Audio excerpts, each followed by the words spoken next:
Before we accept the phrase Nigerian 419 as if it were a natural description of Nigerian people, we need to ask a more important question.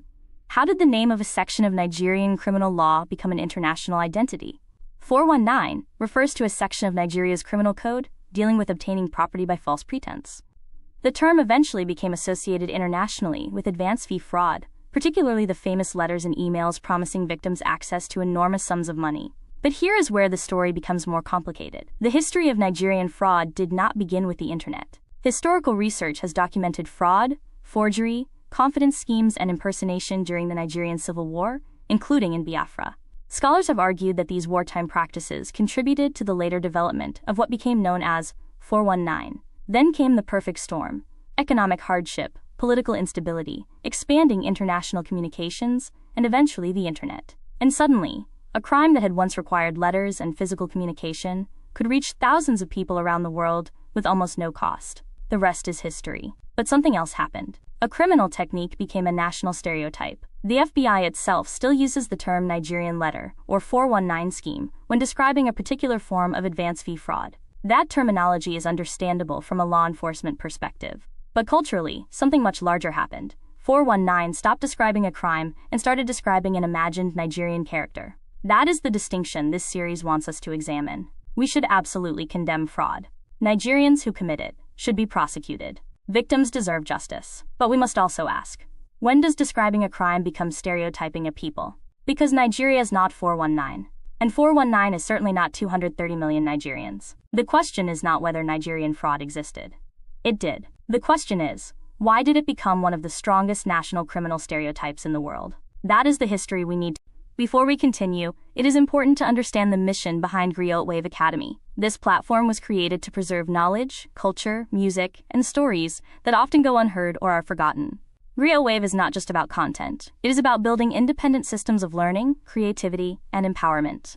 Through books, audio, technology, and media, the goal is to transform timeless wisdom into practical tools for today's generation and future generations. So far, we have established something important. 419 did not simply appear with the internet. Its history is more complicated. But now we arrive at the question that sits at the heart of this episode. What actually turned one country's fraud problem into a global punchline?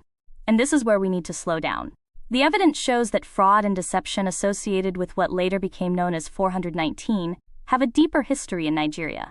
Research into the Nigerian Civil War documents forgery, impersonation, fraudulent commercial transactions, and confidence scams in Biafra between 1967 and 1970. The study specifically connects these wartime practices to the later development of 419 fraud in post-war Nigeria. So this is not a story where we pretend the problem never existed. It did. It was real, and it caused real victims. But history gives us another question. How did a particular form of fraud become attached to an entire nationality?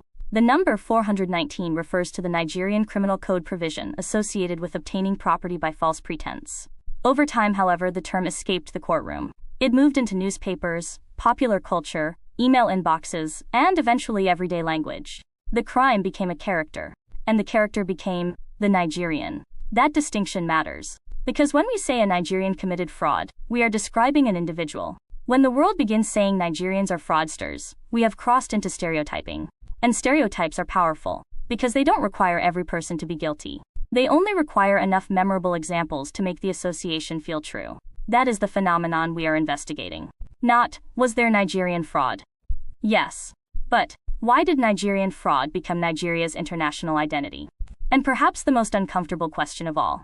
Who benefited from turning a complex social, economic, and historical problem into a simple national stereotype? That is where the paper trail begins. And this time, we are going to follow the dates, the documents, the technology, the economics, and the media, rather than folklore. Why are we spending so much time on 419? Because this is not simply the story of a scam. It is the story of how a crime acquired a nationality. Advance fee fraud existed in different forms before the internet. What changed was the combination of Nigeria's particular history, economic conditions, communications technology, and the explosive growth of email. By the 1990s and early 2000s, 419 had become sufficiently associated with Nigerian origin fraud that academic literature was describing the term as synonymous with email scams. But look at the sequence on this slide. An economic crisis, a stack of letters, a law, email, and eventually, a global stereotype. That sequence matters. The law itself was not created for the internet. Section 419 existed long before email. The technology simply gave an old form of deception an extraordinary new distribution system. Researchers have documented the transition from letters and fax to email and websites. And then something remarkable happened. The world didn't simply learn a new word for fraud. It learned a new stereotype for Nigerians. 419 became shorthand not merely for a particular criminal technique, but increasingly for the idea of the Nigerian scammer. That is why this deserves an entire episode. Because once a stereotype becomes globally recognizable, it can become self-reinforcing. Every new scam involving a Nigerian suspect confirms the stereotype. Every innocent Nigerian encountered afterward is unconsciously viewed through it. And yet the modern fraud landscape has continued to evolve. Researchers now document increasingly sophisticated forms of advance fee fraud, while Nigerian origin groups have also moved into business email compromise, identity theft, and other forms of cyber-enabled fraud. So we are not going to sanitize the history. There is a real crime problem. But there is also a real narrative problem. And those two things are not the same. Our job in this episode is to follow the evidence from the original criminal practice to the technology that amplified it. And finally, to the moment when a criminal method became a national identity. Because once we understand how that happened, we can begin asking a much bigger question. Who gets remembered for their crimes? And who gets remembered for their power? Before we attach the word 419 to Nigeria, we need to step back and ask a more uncomfortable question. Did Nigeria invent the con? No. Deception is far older than Nigeria, and certainly older than the modern Nigerian state. Across history, people have used false identities, forged documents, promises of impossible wealth, and carefully constructed stories to separate other people from their money. Even the Australian Institute of Criminology, in its study of Nigerian advance fee fraud, begins by placing these schemes within a much longer history of confidence tricks. So why does this matter? Because somewhere along the way, the world stopped talking about a method of fraud and started talking about a nationality. That distinction is the foundation of this entire episode. Nigeria did not create the idea of the confidence trick. What Nigeria did develop was a particular historical version of advance fee fraud that eventually became internationally known as 419, named after Section 419 of Nigeria's criminal code. Academic research shows that the phenomenon developed through a combination of historical, economic, and political circumstances before the internet transformed its reach. And there is an especially important piece of history we cannot skip. During the Nigerian Civil War, particularly in Biafra between 1967 and 1970, researchers have documented widespread forgery, impersonation, fraudulent transactions, and confidence schemes, emerging partly as survival mechanisms under extreme wartime conditions. That research identifies a possible historical pathway into the later development of 419 in post-war Nigeria. That doesn't excuse fraud. It explains context. An explanation is not justification. This distinction matters, because if we want to understand why Nigeria acquired this reputation, we cannot begin with the stereotype. We have to begin before the stereotype existed. Before 419 had a name, there were human beings using deception. Before the email existed, there were letters. Before the internet, there were networks. Before Nigeria became synonymous with the scam, there was a much older human phenomenon, the con. And that brings us to the central challenge of this episode. If deception is ancient, why did Nigeria become so strongly associated with it? To answer that, we now have to follow the trail forward, from history to economic upheaval to technology, and eventually to the global media machine that turned 419 into a national label. Before we call this the Nigerian scam, let's look at the story that came first. Imagine receiving a letter from a stranger claiming to be a wealthy person trapped in a Spanish prison. He cannot access his fortune. He needs a relatively small amount of money to secure his release. Help him now, the letter promises, and you will receive a much larger reward later. Sound familiar? It should, because the basic architecture is remarkably similar to the advance fee messages that would later become associated with 419. Historical accounts place the Spanish prisoner confidence trick at least in the 19th century, with documented examples appearing in newspapers and other records. The appendix.net. And notice the psychology. Small sacrifice now, extraordinary reward later. The victim isn't simply being asked for money. They are being offered an opportunity. Help me unlock this fortune, and you will share in it. That is the genius and the danger of the confidence trick. The costume can change. The prisoner can become a prince. The hidden treasure can become an inheritance. The stranded aristocrat can become a government official. The letter can become a fax. The fax can become an email. The email can become a social media message. But the psychological mechanism remains remarkably similar. Modern research and historical accounts explicitly connect the Spanish prisoner tradition to later advance fee fraud and Nigerian 419 schemes. And this gives us the first major revelation of this episode. Nigeria did not invent the basic con. What happened later was something more interesting. An old European confidence trick encountered a particular Nigerian historical environment, was adapted to local circumstances, and was eventually supercharged by modern communications technology. Then the world began calling it the Nigerian scam. So perhaps the question isn't simply, why do Nigerians scam? Perhaps the better question is, how did an ancient human deception acquire a Nigerian passport? Because once we understand the original template, we can finally see what changed, and what didn't. The technology changed. The story changed. The nationality attached to the story changed. But the con itself was already centuries old. And that is where our paper trail continues. Now we can see something that is often missing from the Nigerian 419 story. The con has a history of migration. The basic deception did not stay in one country, and it certainly did not belong to one nationality. Take the Spanish prisoner. By the 19th century, versions of this confidence trick were well documented. A stranger claimed that a wealthy person was imprisoned or otherwise unable to access a fortune, and the victim was promised a reward for providing relatively small amounts of money. Later versions appeared under different names and nationalities. The important point is not whether every later scam can be traced through one perfectly straight line. History rarely works that neatly. The important point is that the structure traveled, the character changed, the location changed, the technology changed, but the psychology remained remarkably consistent. Create a believable story. Promise extraordinary wealth. Ask for a relatively small payment. Then keep the victim emotionally invested. By the 20th century, advance fee fraud had developed into recognizable modern forms, decades before the Nigerian internet scam became globally notorious. Research on 419 specifically identifies physical letters and faxes, operating in Nigeria and elsewhere in West Africa, during the 1970s and 1980s, before the internet transformed the scale of the operation. And this is where Nigeria enters our story. Researchers studying the Nigerian case have traced the consolidation of advance fee fraud to the late 1970s and 1980s. The dramatic fall in oil prices, and the economic crisis that followed, created conditions in which fraudulent schemes expanded. Then came email. And email changed everything. A scam that once required a letter, postage, and a physical address could suddenly be sent across the world almost instantly, and at negligible cost. By the early 2000s, 419 had effectively entered the global vocabulary of internet fraud. Science direct.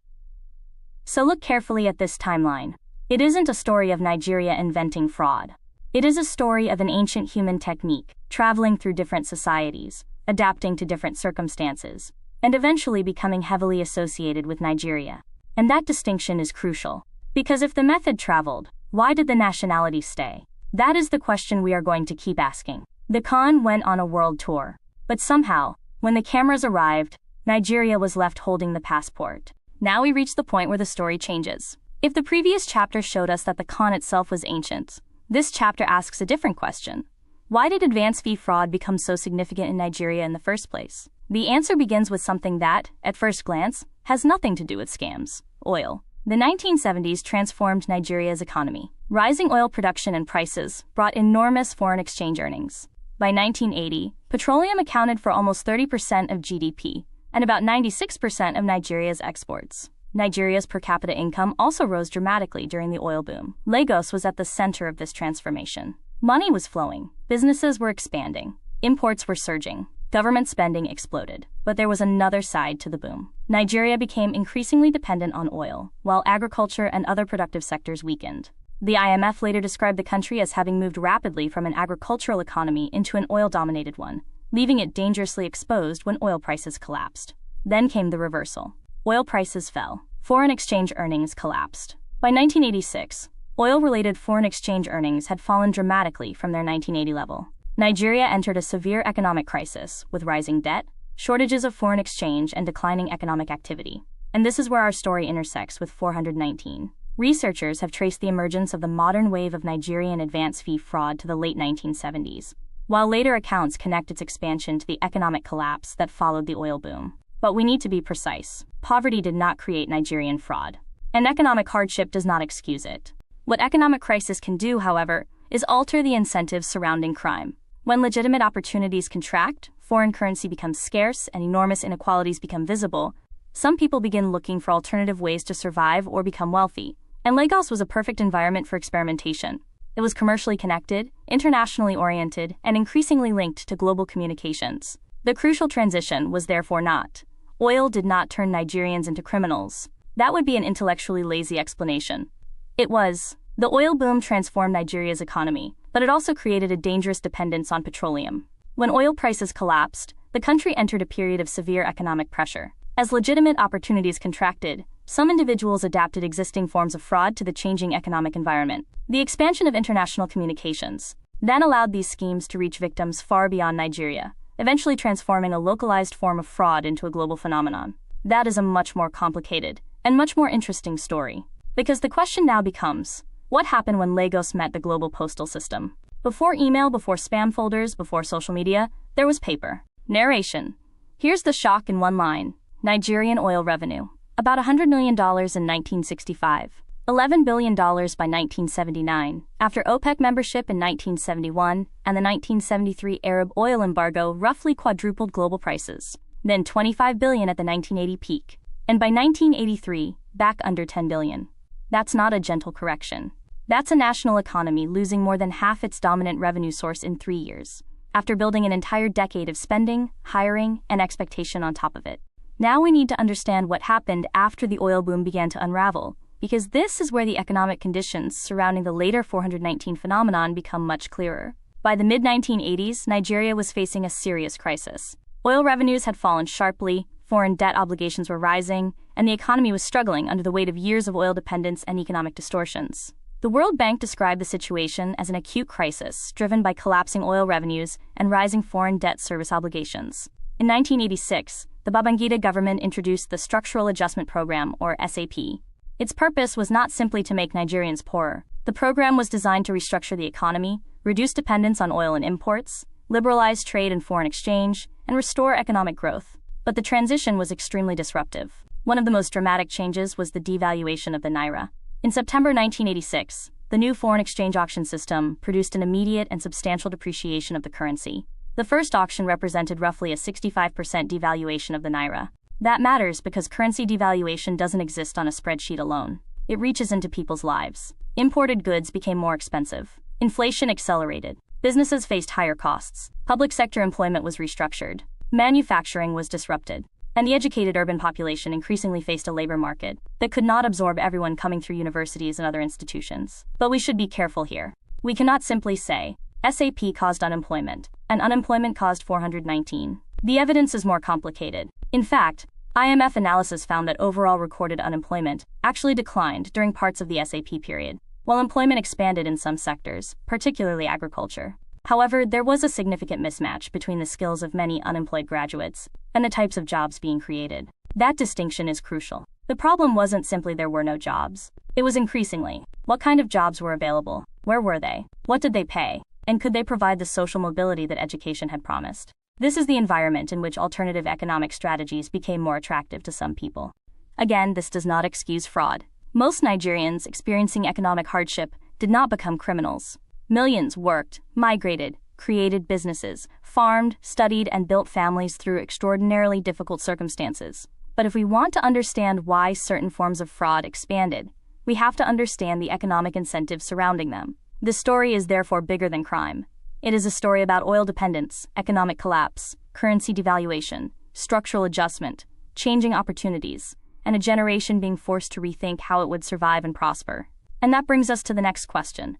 What happens when economic pressure meets a population that is increasingly connected to the outside world? That is when the letter begins to travel. This is the moment where the story becomes deeply human.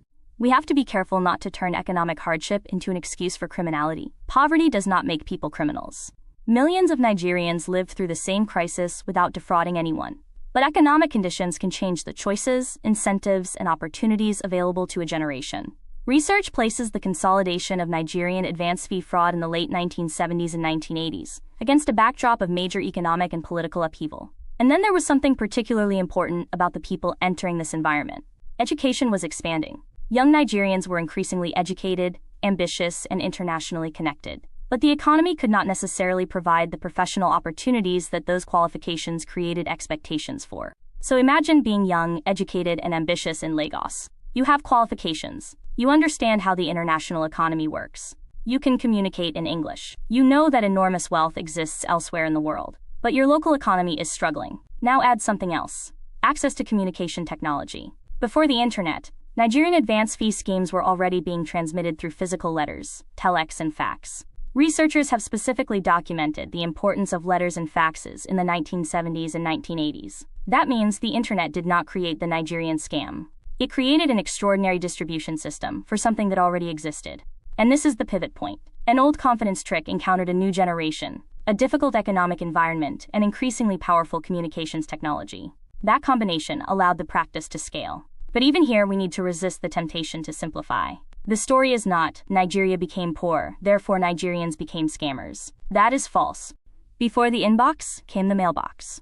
And that distinction is important because the Nigerian 419 story did not begin with the internet. Research into the history of 419 documents similar advance fee schemes operating through physical letters and fax during the 1970s and 1980s, well before email became widespread. Think about what that meant. A scammer had to write a letter, find a potential victim, send it internationally. Wait, there was a physical cost to every attempt, but the basic proposition was already remarkably familiar. I have access to a fortune. I need your assistance. Give me something first, and you will receive something much greater later. The communication technology changed the economics of the crime. Letters could become mass-produced. Fax machines removed some of the delay. Telex and international business communications created new channels through which apparently official messages could travel. And crucially, these schemes could imitate the language and appearance of legitimate international business. Government officials, bank executives, lawyers, businessmen, state representatives. The fraudster wasn't simply selling a story. They were selling credibility.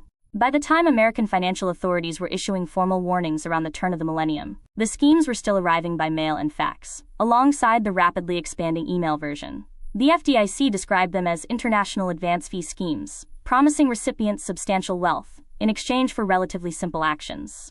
FinCEN similarly reported in 2002 that perpetrators were sending fraudulent letters and faxes to people and businesses internationally, sometimes even forging government letterhead to make their communications appear legitimate. That tells us something important. The internet did not invent the scammer's imagination. It simply removed the bottleneck. One letter required one envelope. One fax could reach a business almost instantly. And eventually, one email could reach thousands. That is the technological revolution we are approaching. But there is another lesson here.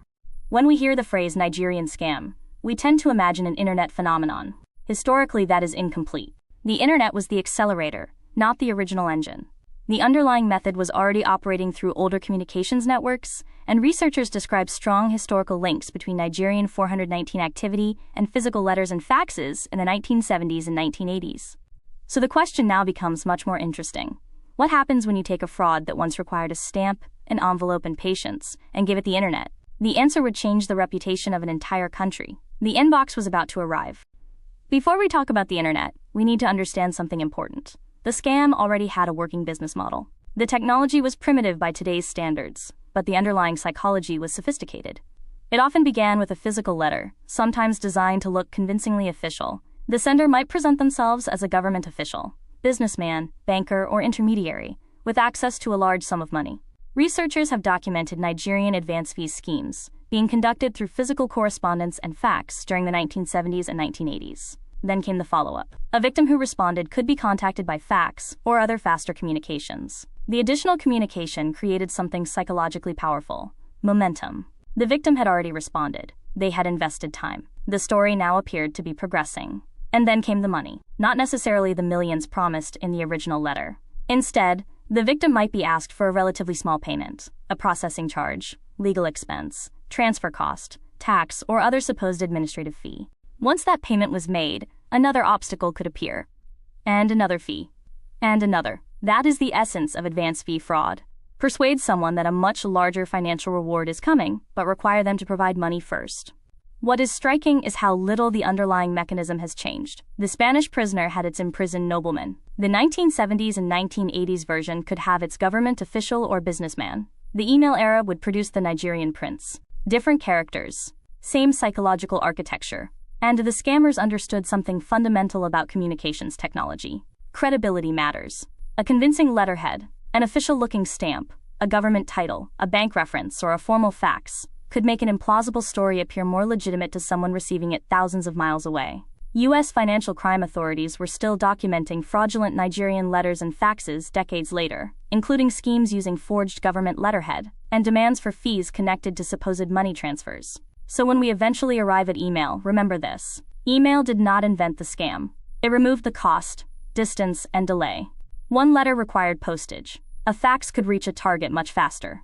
Email could reach thousands of targets almost instantly. And suddenly, a fraud model that had previously depended on physical communication was ready for industrial-scale distribution. The machine was already built. The internet was about to give it an engine. Now look at these two numbers. 2.3 million letters. That is the number of 419-style letters U.S. postal officials reportedly seized at JFK Airport during a 3-month period in 1998. And remember, these were physical letters. No email, no social media, no automated messaging. No digital advertising, just paper moving through the postal system. That number should change the way we think about the history of 419. Because it tells us that this was already operating at remarkable scale before the internet became the global communications infrastructure it is today. The economic logic was surprisingly similar to modern spam. Send enormous numbers of messages at very low cost. Expect very few people to respond. But if even a tiny percentage respond, and an even smaller percentage send money, the operation can become profitable. This is essentially a numbers game, and that is why the internet was so transformative. It didn't invent the strategy, it industrialized it. Now look at the other number, 858,532. That was the number of suspected internet crime complaints reported to the FBI's Internet Crime Complaint Center in 2024, with reported losses approaching $16.6 billion. But we need to be intellectually honest about this comparison. These numbers are not directly comparable. The first represents letters seized at one airport during one 3-month period. The second represents reported complaints of many different forms of internet crime across an entire year. So we're not saying 2.3 million letters equals 858,532 cybercrimes. That would be bad statistics. What the comparison demonstrates is something more fundamental. Mass-scale fraud existed long before the internet. The technology changed the scale, speed, and geography. And that matters enormously for our narrative. Because when people hear Nigerian internet scam, they can easily imagine that the internet somehow created a uniquely Nigerian criminal phenomenon. The historical record tells us something different. There was already a functioning fraud economy using paper, postal systems, forged documents, and international communications. The internet simply removed many of the physical barriers. The letter needed postage. The fax needed a machine. The internet needed almost nothing. And suddenly the entire planet became reachable. That is the real technological turning point. The scam didn't become global because Nigerians suddenly became more criminal. It became global because communication became global. And once the cost of reaching another human being fell almost to zero, the old con entered a completely new era. The envelope was about to become an inbox.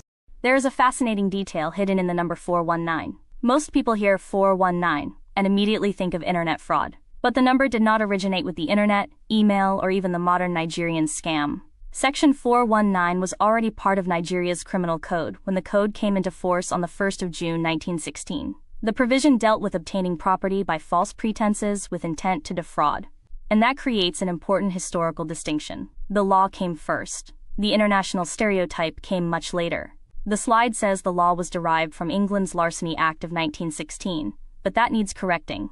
The Nigerian Criminal Code was substantially based on the Queensland Criminal Code tradition, which had reached northern Nigeria in 1904 and was extended to the wider Nigerian administration in 1916. That correction actually makes the story more interesting, because the legal history shows us that 419 was never originally a uniquely Nigerian invention.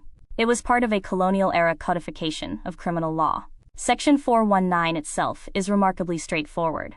It criminalizes obtaining something capable of being stolen through a false pretense, where there is an intention to defraud. There is no mention of email, no Nigerian prince, no internet, no cybercrime, no inheritance from a mysterious European relative. Just a legal prohibition against fraud. So how did a century-old section of a criminal code become one of the most recognizable labels for internet fraud? That is where our timeline becomes fascinating. 1916, the law exists. Decades later, particular forms of fraud become increasingly associated with Nigeria. Late 20th century, the term 419 becomes shorthand for those schemes. Internet era, the number escapes the legal system and enters global popular culture. And that transformation matters, because a legal number became a cultural identity. Eventually, people stopped saying, "This person committed fraud." They began saying, "That's a 419." And then, even more broadly, "That's a Nigerian scam." That is how language can transform an offense committed by individuals into an assumption about millions of people. So remember this number. 419 is a section of a criminal code. It is not a description of Nigerian character. It is not a nationality. It is not an ethnicity. And it certainly isn't the identity of an entire people. The irony is that the very law whose number became synonymous with Nigerian fraud was originally created to criminalize the behavior. And that gives us the next question. When did Section 419 stop being a legal reference and become a global brand? Now we arrive at an important distinction. Nigeria did not simply inherit the label 419 and leave it there. It eventually created a law specifically designed to confront advance fee fraud. The Advance Fee Fraud and Other Fraud-Related Offenses Act was first enacted in 1995 and has since been amended. It gave Nigerian authorities a dedicated legal framework for prosecuting fraud involving false representations, rather than relying exclusively on older general criminal provisions. But there is another detail worth noticing. The law was written with a world beyond Nigeria in mind. Its reach was not limited to a scammer sitting physically inside the country. The legislation recognized that fraudulent representations could have consequences across borders. And that matters because the crime itself was already becoming international. A victim could be in London. The fraudster could be in Lagos. The money could pass through another jurisdiction. And the evidence might sit somewhere else entirely. That creates a problem no single police force can solve alone. So the story eventually moves from law to enforcement. The EFCC was later established with explicit responsibility for enforcing economic and financial crime legislation, including the Advance Fee Fraud Act. That gives us an important correction to the stereotype.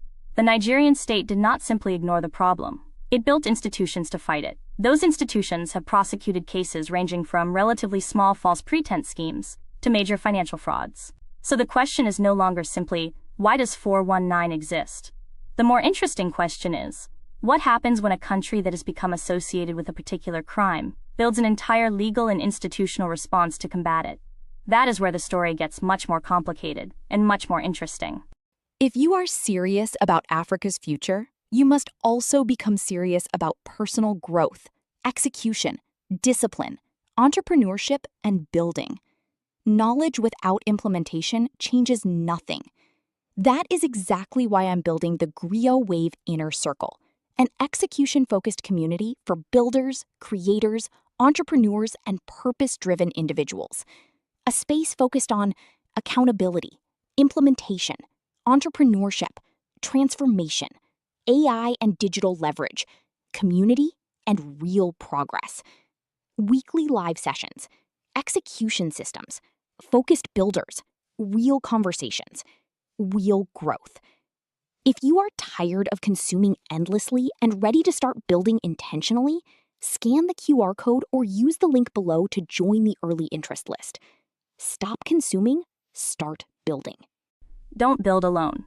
Join the Griot Wave Inner Circle and connect with a community focused on real execution and transformation. Scan the QR code to begin. Now we come to one of the most recognizable pieces of the entire stereotype, the Nigerian prince.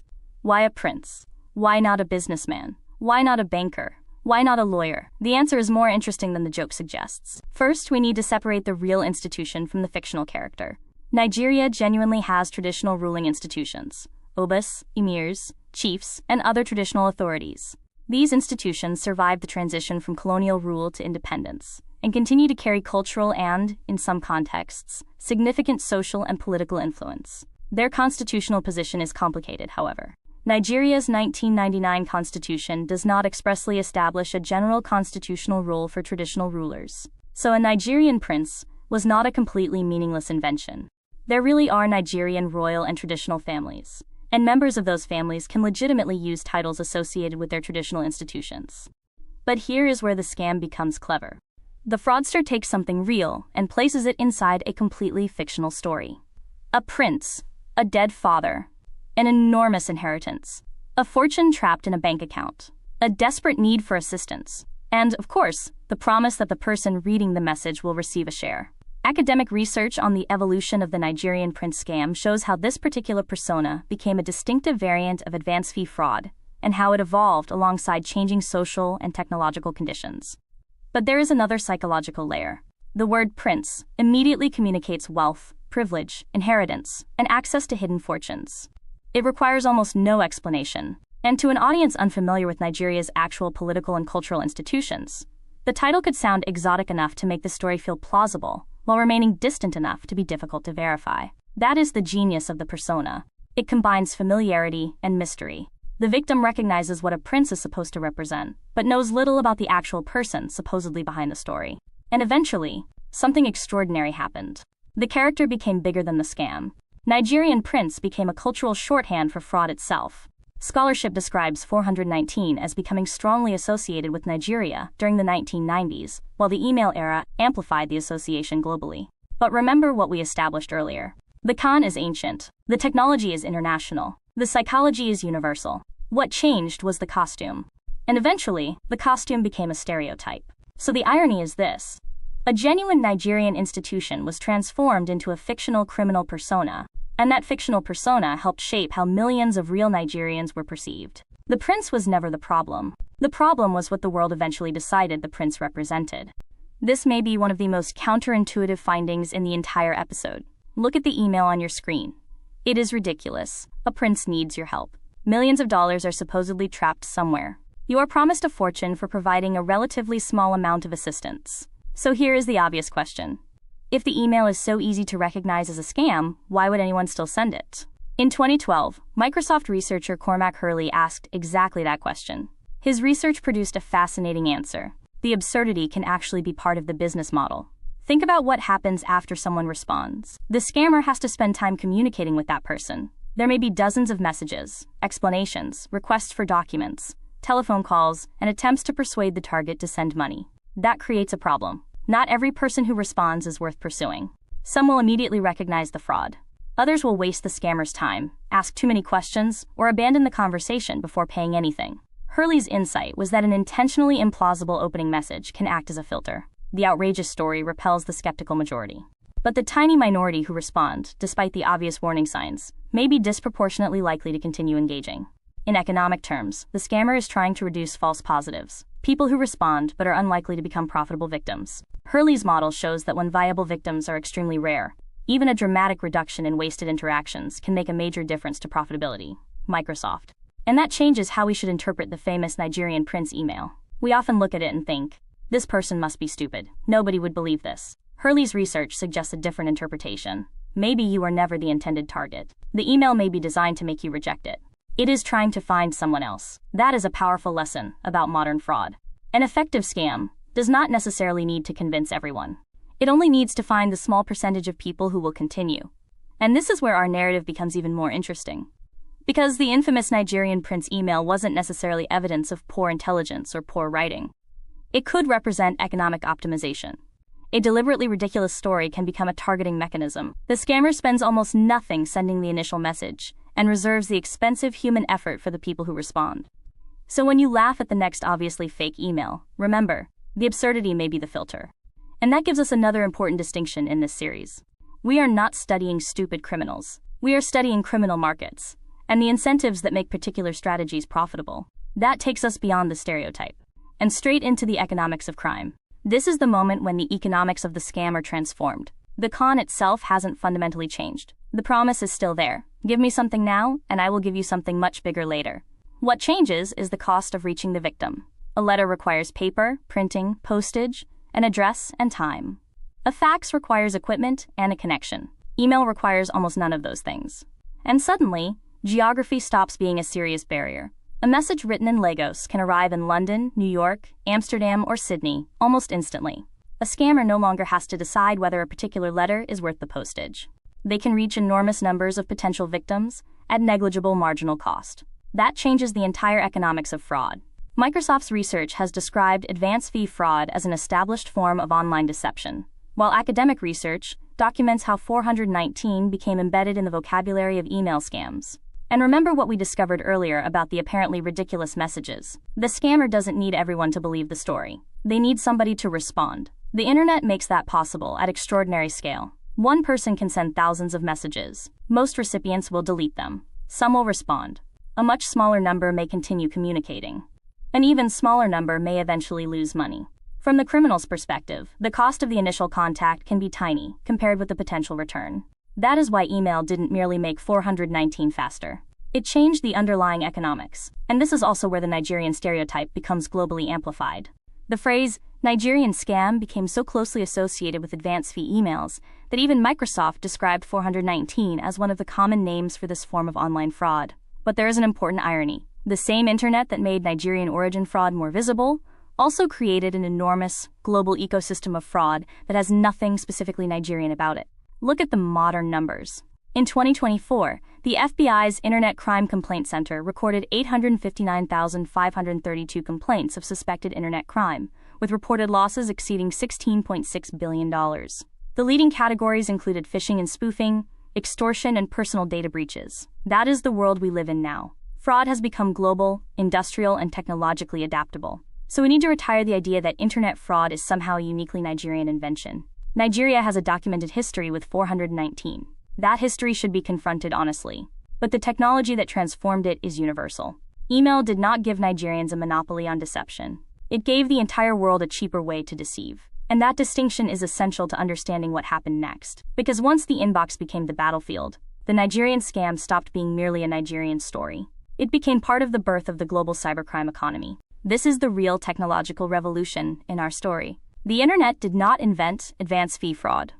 It changed the economics of how that fraud could be delivered. Before email, every contact had a cost. A letter required paper, printing, postage, and physical distribution. Fax and telex were faster, but they still depended on infrastructure and generated costs. Then email arrived. Suddenly, the marginal cost of sending another message became extremely small. One person could contact enormous numbers of potential victims without physically handling a single envelope. That matters, because advance fee fraud is fundamentally a numbers game. The scammer does not need everyone to respond. In fact, Cormac Hurley's research shows that the scammer benefits from filtering out people who are unlikely to become victims. The deliberately absurd message can therefore function as a screening mechanism. Skeptical recipients delete it, while the small minority who respond become the people worth pursuing. This changes the economics dramatically. Imagine the old system. You spend money producing and mailing 100 letters. You wait for responses. You follow up manually. Now replace the letters with email. The geography disappears. The waiting time collapses. The cost of contacting another person becomes almost negligible. And suddenly, a scheme that was once constrained by paper, postage, and distance can operate across continents. This is why researchers describe the internet as having helped 419 become embedded in the online vocabulary of fraud. Science direct. But there is another point on this slide that deserves attention. Anyone could copy the template. The basic story did not require Nigerian technology, Nigerian infrastructure, or even Nigerian participation. It was a transferable criminal script, a supposed inheritance, a government official, a stranded fortune, a business opportunity, a lottery, a request for an advance payment. Change the names, change the country, change the story, and the same psychological mechanism can operate. Even UK fraud prevention guidance today describes 419 style approaches involving countries including Iraq, South Africa, Côte d'Ivoire, Togo, and Nigeria. So the internet did something profound. It denationalized the technology of fraud while simultaneously amplifying the Nigerian label attached to one famous form of it. That is the paradox. The method became global. The stereotype remained Nigerian. And that distinction is central to everything this series is trying to uncover. Because if the technology belongs to everyone, the psychology belongs to everyone, and the criminal template can be copied by anyone, why did one nationality become the face of it? That is where our investigation moves next. From the mechanics of fraud to the power of narrative, media, and perception. Up to this point, we have been talking about a scam that most people imagine as a ridiculous email from a supposed Nigerian prince. But that image is already outdated. The real transformation happened when the basic psychology of the old advance fee scam entered the corporate world. The question was no longer, can I convince an individual to send me money? It became, can I convince someone inside a company to authorize a legitimate-looking payment? That is a completely different scale of opportunity. Business email compromise, or BEC, exploits ordinary corporate processes. Invoices, suppliers, executives, lawyers, acquisitions, and payment instructions. The FBI describes BEC as one of the most financially damaging online crimes, with criminals impersonating trusted sources or compromising legitimate accounts to trigger unauthorized transfers. And notice what has happened. The scam is put on a suit. The grammar is better. The target is no longer necessarily a lonely individual sitting at home. It can be an accountant, finance director, procurement officer, multinational corporation, school, charity, or government organization. The amount can move from hundreds of dollars to hundreds of thousands or millions. The underlying principle, however, remains remarkably familiar. Create trust. Create urgency. Create a believable story. Get the victim to move the money. The FBI documented cases in which criminals impersonated executives and persuaded employees to authorize enormous wire transfers. In one early example, an employee transferred more than $737,000 after receiving what appeared to be instructions from her CEO and a lawyer. FBI. And this is where the Nigerian stereotype becomes particularly interesting. Nigeria undeniably has organized cybercriminal networks involved in BEC and other forms of fraud. We should not deny that. Doing so would undermine the credibility of this investigation. But Nigerian involvement in a criminal ecosystem is not the same thing as Nigerian ownership of the ecosystem. The FBI has described BEC as a global threat affecting companies in more than 100 countries, while identifying organized groups operating across multiple regions. By 2024, the FBI was describing BEC as a $55 billion global problem based on reported and exposed losses accumulated from October 2013 through December 2023. So look carefully at the evolution. The old scam targeted your hope. The modern version targets your workflow. It does not necessarily ask you to believe that someone has left you a fortune. It asks you to believe that your boss changed a bank account, that your supplier updated its payment details, that an acquisition needs to close today, that an invoice must be paid immediately, that a familiar person sent the instruction. And that is the corporate pivot. The scam did not disappear. It professionalized. And once we understand that, we have to ask a much bigger question. If this is now a global criminal industry involving sophisticated organizations, international financial systems, and victims across the world, why does the popular imagination still reduce the entire phenomenon to the Nigerian scam? That is the narrative we need to interrogate next. Now we arrive at the modern version of the confidence trick. Business email compromise, or BEC, is essentially the old deception model adapted to the corporate environment. But there is an important distinction. This is not simply someone sending a badly written email and hoping somebody responds. The criminal attempts to enter the victim's existing chain of trust. It might be an executive, a supplier, a lawyer, a customer, an employee, someone the organization already knows. The FBI defines BEC as a sophisticated fraud in which criminals compromise legitimate business or personal email accounts, often through social engineering or computer intrusion, to induce unauthorized transfers or obtain sensitive information. And that is why the first line on this slide matters. A spoofed or hijacked account. The deception works because the message appears to come from someone who already has authority. Then comes the second ingredient. Urgency. Send this payment today. The account has changed. I am traveling. Handle this immediately.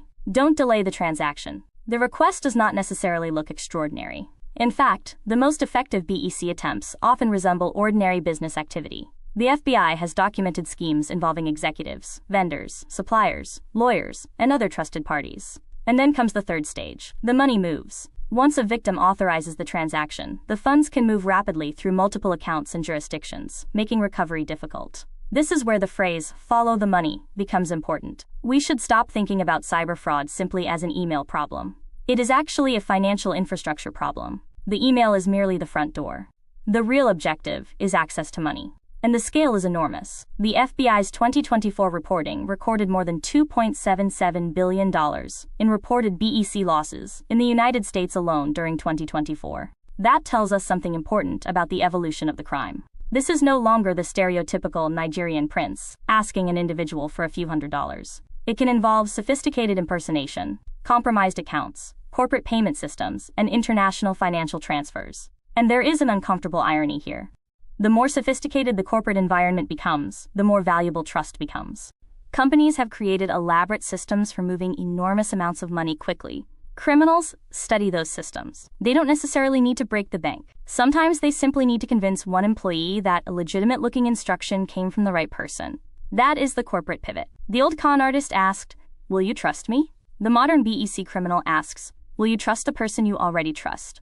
And that is a much more powerful question. Because once criminals learn how an organization communicates, who authorizes payments and when transactions normally occur, the fraud can become almost indistinguishable from legitimate business activity. So when we hear the phrase Nigerian scam, we need to be intellectually precise. Nigeria has absolutely produced criminals involved in online fraud. That fact should neither be denied nor romanticized. But BEC itself is a global criminal phenomenon, with victims, perpetrators, infrastructure, and money flows crossing national boundaries. The FBI's own reporting describes it as a sophisticated global scam, rather than a uniquely Nigerian crime. And that brings us to the bigger question. If the method has become global, why has the identity remained so strongly Nigerian? That is where crime ends, and the politics of perception begins. Now let's put the corporate pivot into perspective. These numbers matter because they completely change the conversation about online fraud. The first figure is $2.77 billion. That is the amount of reported losses attributed to business email compromise in 2024 alone, across 21,442 reported incidents in the FBI's Internet Crime Complaint Center data. Think about what that means. We are no longer talking about somebody sending a strange email asking for $500. We are talking about a criminal economy capable of extracting billions of dollars through ordinary business processes. And then look at the middle figure, $17.1 billion. That represents reported cumulative BEC losses over the period covered by the FBI's historical reporting. The significance isn't simply the size of the number, it is the trajectory. BEC has grown dramatically as businesses have become more digitally connected, and financial transactions have become faster and increasingly dependent on electronic communication. Now compare that with the figure on the right, $16.6 billion. That is the total reported loss from all internet crime categories recorded by the FBI's IC3 in 2024. So BEC alone accounted for a substantial portion of the financial damage reported to the FBI. But here is the important caveat. These are reported losses, not a perfect measurement of all crime. Many victims never report. Some organizations are embarrassed to admit that an employee authorized a fraudulent payment. Others may not immediately realize that they have been deceived. And some cases may never reach the FBI's database. The FBI itself warns that IC3 figures represent complaints received, and therefore do not capture the full universe of internet crime. FBI core. So the numbers should not be interpreted as the total amount stolen worldwide. They are better understood as the visible portion of a much larger problem. And that distinction is crucial for our investigation. Because notice what these statistics do not tell us. They do not say Nigerians stole $2.77 billion. They do not say Africans stole $2.77 billion. They say that victims reported business email compromise losses. The crime category is defined by the method, not the nationality of the criminal. That distinction is at the heart of this entire series. If we want to understand crime honestly, we have to stop asking only, where was the criminal from? We also have to ask, what technology did they exploit? What financial system did they exploit? What institutional weakness did they exploit? Where did the money ultimately go? And perhaps most importantly, who else is operating the same system? Because once we follow the money, rather than the stereotype, the picture becomes much more complicated. The Nigerian scam may be one chapter in the history of online fraud, but the global cybercrime economy is the book. This is where we need to stop looking at the scammer and start looking at the financial system. Because an email does not steal billions of dollars. A bank account does. A payment network does. A financial intermediary does. The email is simply the mechanism that persuades someone to initiate the transaction. The FBI's own data gives us an important clue. In 2023, business email compromise was reported across all 50 U.S. states and 186 countries, with fraudulent transfers reaching more than 140 countries. When the FBI examined the international banking destinations appearing in reported transactions, the United Kingdom and Hong Kong frequently appeared as intermediary stops, followed by China, Mexico, and the United Arab Emirates. Now pause there. This does not mean that the United Kingdom, Hong Kong, China, Mexico, or the UAE are countries of scammers. That would be precisely the kind of simplistic national stereotyping this series is challenging. A financial center appearing in a transaction chain does not automatically tell us who committed the crime. It tells us something else, where the money moved. And that distinction is enormously important. If someone in America is deceived into sending $500,000 to an account connected to a business or intermediary institution in another country, the investigation cannot end with, who sent the email? Investigators have to ask, where did the money go? Who controlled the receiving account? Which institution processed it? Where was it transferred next? Which jurisdiction did it pass through? And ultimately, who benefited? This is why follow the money is more revealing than follow the stereotype. And there is another important point. Nigeria does not appear among the leading international intermediary destinations identified by the FBI in its 2023 BEC analysis. That does not prove that Nigerian criminals are uninvolved in BEC. They clearly are, and pretending otherwise would be dishonest. But it does challenge a much broader assumption, that the Nigerian identity somehow explains the entire financial architecture of the crime. It doesn't. The FBI's own evidence describes a transnational system involving multiple countries, financial institutions, payment processors, cryptocurrency exchanges, and intermediary accounts. And this is the uncomfortable question we should now ask. If the criminal communication can originate in one country, the victim can live in another. The compromised account can belong to someone somewhere else, and the money can travel through several additional jurisdictions. What exactly makes this a Nigerian crime? Perhaps the better description is a global crime in which some Nigerians participate. That may sound like a small distinction. It isn't. Because once we separate nationality from criminal infrastructure, the story becomes much bigger. We stop asking which nationality to blame. We start examining the networks that make modern financial crime possible. And that is where this investigation becomes genuinely interesting. Don't just follow the email. Follow the money. Now we can see the transformation much more clearly. In 2018, the picture still looked relatively concentrated. Operation Wire was a major international enforcement action against business email compromise. Authorities announced 74 arrests, including 42 in the United States, 29 in Nigeria, and 3 across Canada, Mauritius, and Poland. The operation also disrupted or recovered approximately $14 million in fraudulent wire transfers. That statistic is important, but we have to be careful about what it actually tells us. It tells us where people were arrested in one particular enforcement operation. It does not tell us that 42 Americans and 29 Nigerians represented the entire global BEC ecosystem. In fact, the FBI described BEC as an international crime involving transnational criminal organizations. Now move forward 6 years. 2024. The scale has changed dramatically. The FBI recorded approximately $2.77 billion in reported BEC losses in the United States alone during 2024. And the FBI's data shows BEC reports coming from all 50 states and 186 countries, with fraudulent transfers going to more than 140 countries. That is no longer a Nigerian story. That is a global financial crime story. And look at the geography. The FBI's analysis of 2023 transactions identified international banks in the United Kingdom and Hong Kong as frequent intermediary stops, followed by China, Mexico, and the United Arab Emirates. Again, we should not make the opposite mistake and say, therefore, these countries are criminal. That would be just as intellectually lazy. A bank being used as an intermediary does not establish that the bank, country, or population is responsible for the crime.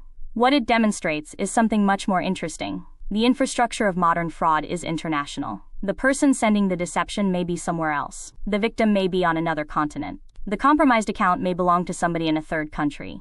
The money may pass through several jurisdictions. And the ultimate beneficiary may be somewhere completely different. That is what diffusion means. The original technique did not remain frozen in the place where it became famous.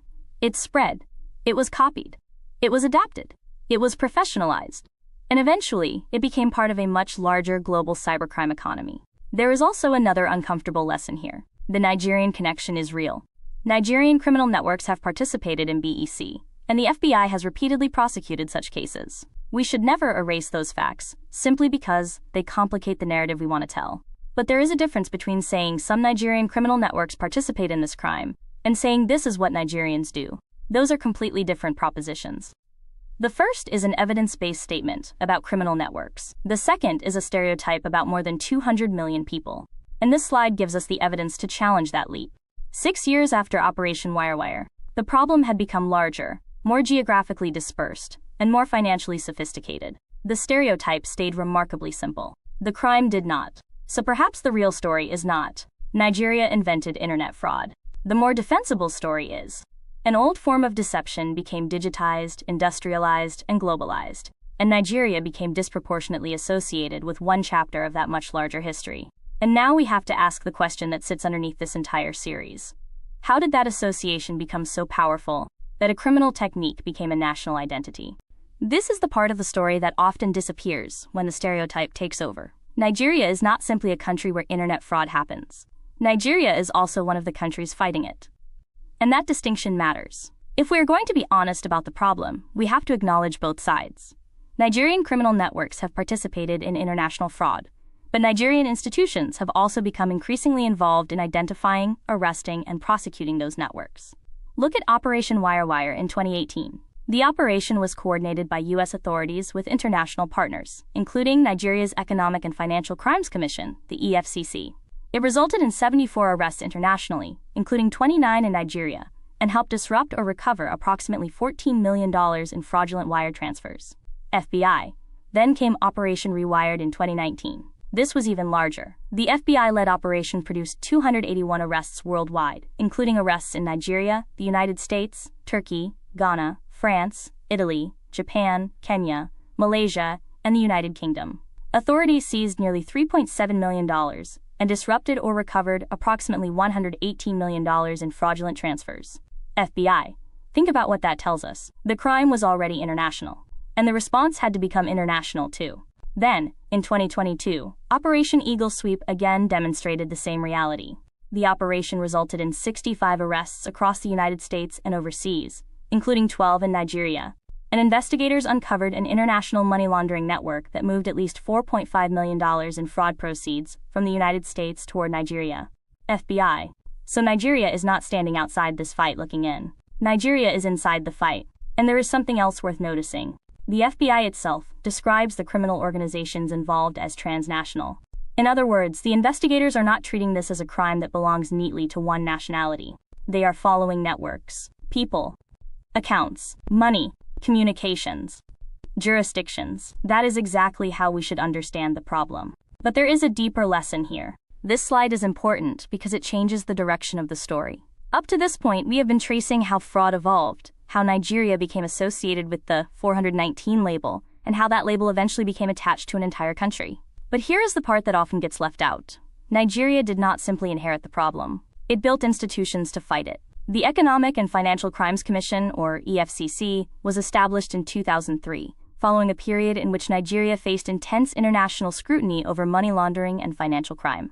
The Financial Action Task Force had identified Nigeria among countries requiring significant improvement, and the EFCC emerged as part of the institutional response. That context matters. The EFCC was not created because internet fraud suddenly appeared in 2003. The problem was already much older. What changed was the scale of the international financial system and the pressure on Nigeria to demonstrate that it could investigate, prosecute, and recover the proceeds of financial crime. And this brings us to the second point on the slide: money recovered. The EFCC has reported very substantial recoveries over its lifetime, alongside thousands of convictions. In 2024 alone, the agency reported almost $500 million in recovered proceeds of crime and more than 4,000 convictions. Now, that does not mean the EFCC is beyond criticism. It isn't. Questions about selectivity, political influence, due process, prosecution quality, and what ultimately happens to recovered assets remain legitimate questions. An enforcement agency should be judged not simply by how much money it seizes, but by the quality, transparency, and fairness of its investigations and prosecutions. But the broader point is unavoidable. Nigeria has spent more than 2 decades building a financial crime enforcement architecture, and that effort has now produced an interesting reversal. In 2023, Nigeria was placed. This is where the story becomes more interesting. We have spent much of this episode examining how a fraud template traveled across borders, adapted to new technologies, and eventually became associated, often unfairly, with a particular nationality. But organized fraud does not stop at national borders. And if the crime is transnational, the response has to be transnational too. This case is a powerful example. In June 2020, Dubai police carried out Operation Fox Hunt 2, arresting Ramona Boss, known online as Hush Puppy, along with Olalekan Ponle, known as Woodbury, and other suspects. Dubai authorities described the operation as targeting cyber fraud, money laundering, identity theft, and related offenses. What happened next is the important part. The investigation crossed jurisdictions. The FBI became involved because the alleged schemes targeted victims and institutions internationally. Dubai authorities arrested the suspects and subsequently handed a boss over to the United States.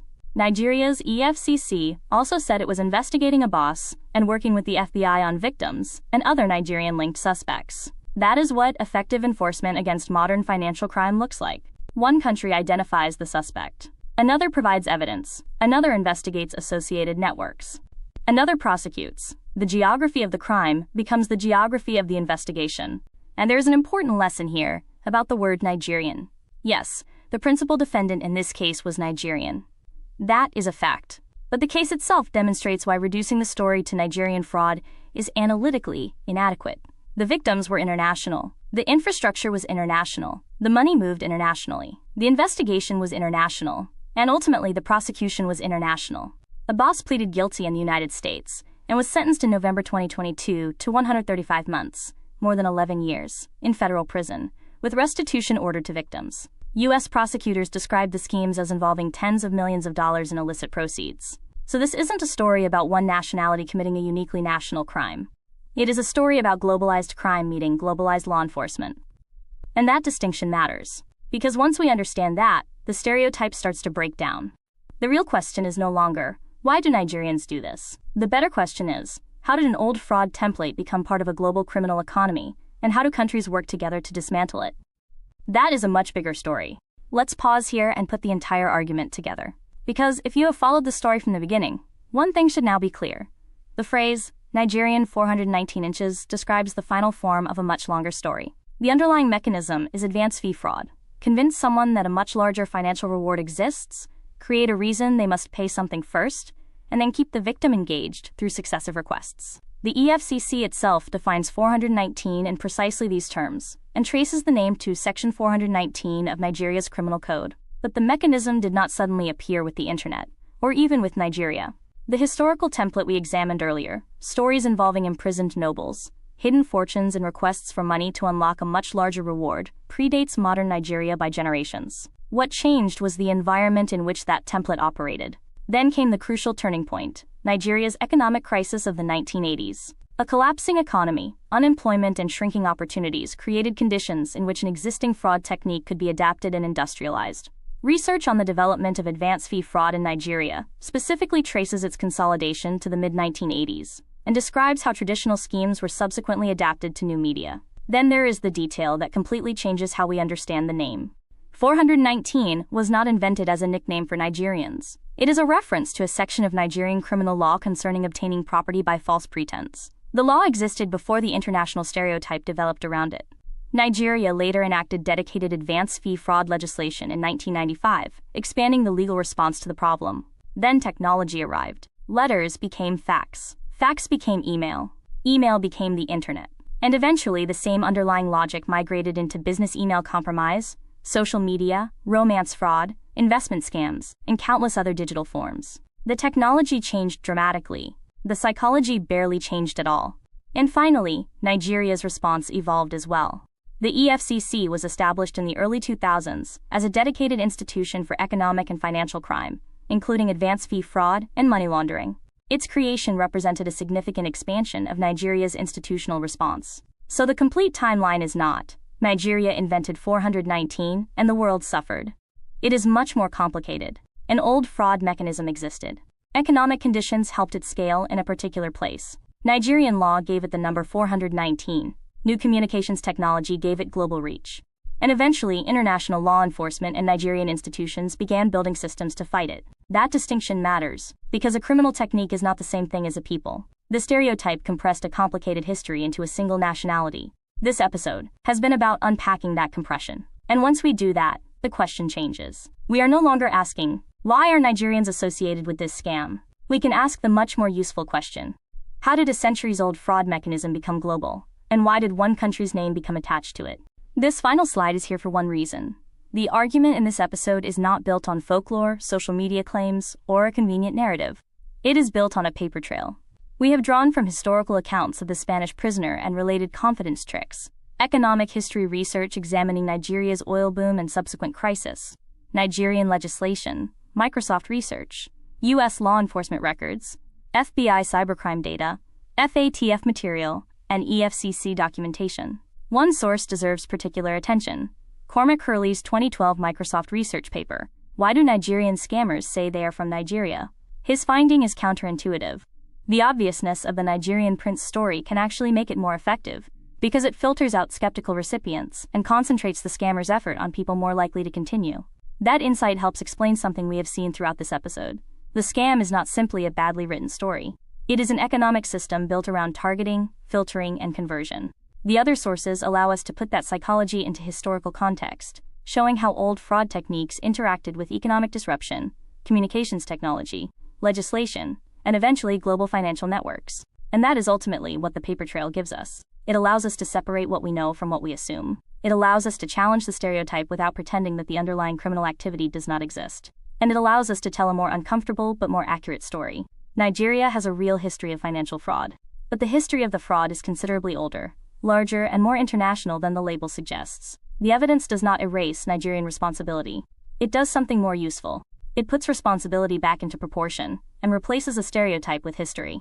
The next episode takes us somewhere very different, but the underlying question remains the same: follow the money. We often talk about the drug trade by focusing on the most visible people: the farmer growing coca, the courier carrying a package, or the dealer standing on a street corner. But those people sit at the visible edge of a much larger economic system. In the next episode, we are going to follow 1 kilogram of cocaine from its origin to the final consumer and ask a deceptively simple question: who actually makes the money? At each stage, the value changes. Production has one price, processing creates another. Transportation adds another layer. Wholesale distribution increases it again. And by the time the product reaches the street, the final price can be many times higher than its original value. But profit isn't the only thing moving through the system. Risk moves, violence moves, corruption moves, debt moves, and so does responsibility. The person at the bottom may face the greatest physical risk while receiving one of the smallest financial rewards. Meanwhile, people further up the chain can operate through businesses, financial networks, and seemingly legitimate assets. That is why this episode deliberately shifts the conversation from drug dealers to drug economics. Because once we examine the business model, the uncomfortable questions become unavoidable. Who controls supply? Who controls distribution? Who launders the money? Who absorbs the risk? And who captures the billions? This is also where the phrase white-collar crime becomes important. The global drug economy does not operate entirely in dark alleys. It intersects with legitimate finance, property, companies, trade, logistics, and professional services. The boundary between the criminal economy and the legitimate economy can become surprisingly thin. So next time, we are going beyond the street corner. We are following the money upstream. And when we do, we may discover that the people making the most money from the drug trade are not necessarily the people we see on the news. Before you go, help this message reach more people. If you learned something new today, like the video, subscribe for more deep dives, and share this with someone who still thinks Africa is a country. Small conversations can challenge big misconceptions, and every share helps expand understanding. If you want to explore this topic further, scan the QR code for additional resources, recommended readings, maps, and extended discussions. There is far more to Africa than what can fit into a single episode, and this is only the beginning of a much deeper journey into the continent's history, cultures, people, and future. And if you'd like a deeper dive into any topic related to Africa or Pan-Africanism, leave a comment below, and we'll cover it in a future video.